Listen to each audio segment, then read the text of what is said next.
Hello children, welcome to the class of English. Today I'll teach you the poem Kites. This poem is about kites. The poet of this poem loves kites and describes them very beautifully. यह poem kites के बारे में है. इसके poet ने kites को बहुत ही सुंदर तरीके से डिस्क्राइब किया है. उन्हें काइट्स बहुत ही ज़्यादा पसंद है. तो चलिए अपना लेसन शुरू करते हैं. Before starting with our lesson I would like to ask you some questions. Lesson start करने से पहले मैं आपसे कुछ क्वेश्चंस पूछूंगी. चलिए शुरू करते हैं. Children, do you like kites? क्या आपको काइट्स पसंद है? Yes, all of you like. हाँ, काइट्स सभी को पसंद होती है. Do you know to fly a kite? क्या आपको पतंग उड़ानी आती है? Okay, some of you know. Okay, किसी किसी को आती है. Tell me on which festival the sky is full of kites?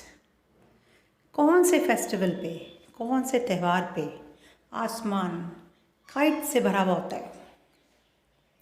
Yes, it's on Makar Sankranti. That generally falls on January 15th. हाँ, वो मकर संक्रांति का दिन होता है जो कि ज़्यादातर 15 जनवरी को ही आता है. क्योंकि हम बीकानेर में रहते हैं तो आपकी नॉलेज के लिए मैं ये बताऊंगी कि बीकानेर में आखा तीज जो कि अप्रैल में आती है, उस दिन पतंग उड़ाई जाती है. Should we fly kites from the terrace? क्या हमें पतंग छत पर जाके उड़ानी चाहिए? No, we should fly kites from the open ground space और अ पार्क. नहीं, छत पे जाके पतंग उड़ाने से हम गिर सकते हैं. इसलिए हमें खुले मैदान में जाकर या फिर किसी पार्क में जाकर पतंग उड़ानी चाहिए. Now let's understand the poem. चलिए अब हम पोएम समझते हैं. Kites red, yellow, orange, brown, green. They zoom across the sky. I like to see them dance up there. And the wind whistling by. Zoom का यहाँ मतलब है move very fast. तेज तेज उड़ना. Whistling का मतलब है making a high sound as you move fast. जब आप तेज़ चलते हैं तो एक सीटी जैसी आवाज़ निकलती है, उसी को विस्लिंग कहते हैं. यहाँ पे पोएट कहते हैं कि काइट्स बहुत सारे कलर्स की होती है, जैसे red, yellow, orange, brown and green. They zoom across the sky. वह आसमान में बहुत तेज उड़ती है. आई लाइक टू सी दम डांस अप देयर. पोएट को उन्हें आसमान में डांस करते हुए देखना बहुत अच्छा लगता है.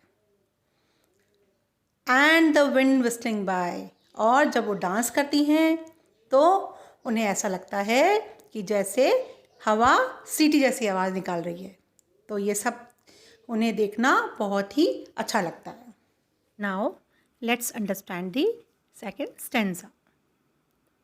They dance through the air. They wiggle their tails. Their tails are pink and blue. They like to twirl in the sky and love to flutter too. यहाँ पे पोएट कह रहे हैं कि उन्हें हवा में डांस करना अच्छा लगता है. वे अपनी टेल्स यानी पूंछ इधर उधर या ऊपर नीचे घुमाती रहती हैं और उनकी टेल्स पिंक और ब्लू कलर की है. उन्हें जल्दी जल्दी उड़ना और गोल गोल घूमना बहुत पसंद है. Let's come to the last two lines. If I were a kite, I would chase you and call your name loud from the sky too. अब लास्ट में पोएट कहते हैं कि अगर मैं काइट होता तो मैं तुम्हारे पीछे पीछे भागता और आसमान में तुम्हारा नाम जोर जोर से पुकारता. वर्ड मीनिंग्स देखिए.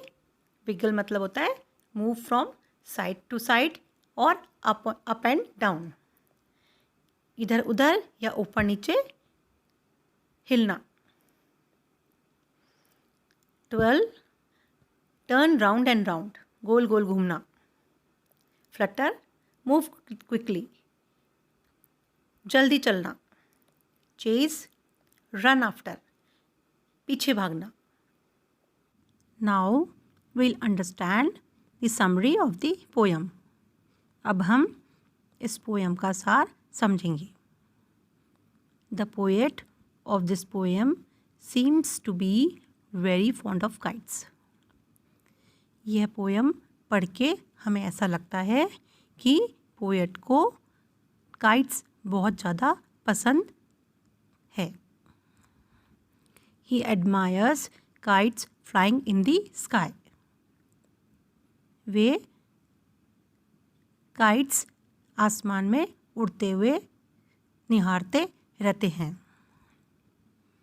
He says that kites are of many colors such as red, orange, yellow, brown and green. वे कहते हैं काइट्स बहुत सारे कलर्स की होती है जैसे रेड, ऑरेंज, येलो, ब्राउन और green. He says that they dance up in the air. ये कहते हैं कि वो हवा में डांस करती रहती है. मेक अ हाई साउंड, तेज़ आवाज़ करती है. As they move very fast in the sky. जैसे जैसे वो आसमान में तेज़ उड़ती हैं वैसे वैसे वो आवाज़ भी बहुत तेज़ करती हैं. They move the pink and blue tails up and down और फ्रॉम साइड टू साइड. वे अपनी पिंक और ब्लू टेल्स ऊपर नीचे और एक साइड से दूसरी साइड घुमाती रहती है.